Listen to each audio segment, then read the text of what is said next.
এনসিপির উত্তরাঞ্চলের মুখ্য সংগঠক সার্জিস আলম বলেছেন, আইনগত বাধা না থাকা সত্ত্বেও এনসিপিকে তাদের প্রতীক শাপলা দিতে নানা টালবাহানা চলছে। শাপলা মার্কা নিয়েই এনসিপি আগামী নির্বাচনে যাবে বলে আশাবাদ ব্যক্ত করেন তিনি। নিজেদের অধিকার আদায়ে আবারও রাজপথে নামার হুঁশিয়ারিও দেন সার্জিস আলম। তিনি আক্ষেপ করে বলেন, জুলাই সনদ এখনও একটি অসম্পূর্ণ সনদ। অন্তর্বর্তী সরকারকে এই দায়বদ্ধতা পূরণ করেই নির্বাচনের কথা চিন্তা করতে হবে। সোমবার টাঙ্গাইলে এনসিপি সমন্বয় সভায় তিনি এসব কথা বলেন। জানান, জুলাই সনদে বাংলাদেশের গুরুত্বপূর্ণ 3টি রাজনৈতিক দলের মধ্যে একটি দলের সই নেই। কোনো প্রতিষ্ঠানে স্বেচ্ছাচারিতা এনসিপি মেনে নেবে না বলেও সতর্ক করেন সার্জিস আলম।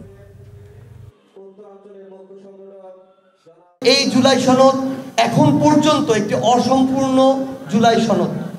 এই জুলাই সনদ দিয়ে দায় সারা ভাব নিয়ে অন্তর্বর্তীকালীন সরকার নির্বাচনের দিকে অগ্রসর হতে পারে না। তাদেরকে এই দায়বদ্ধতা পূরণ করেই নির্বাচনের কথা চিন্তা করতে হবে। অন্তর্বর্তীকালীন সরকার জুলাই সনদ বাস্তবায়নের নিশ্চয়তা নিশ্চিত না করে, আইনি ভিত্তি নিশ্চিত না করে অন্তর্বর্তীকালীন সরকার, এনসিপি তো পরে, অন্তর্বর্তীকালীন সরকারই নির্বাচন কেন্দ্রিক চিন্তা করতে পারে না।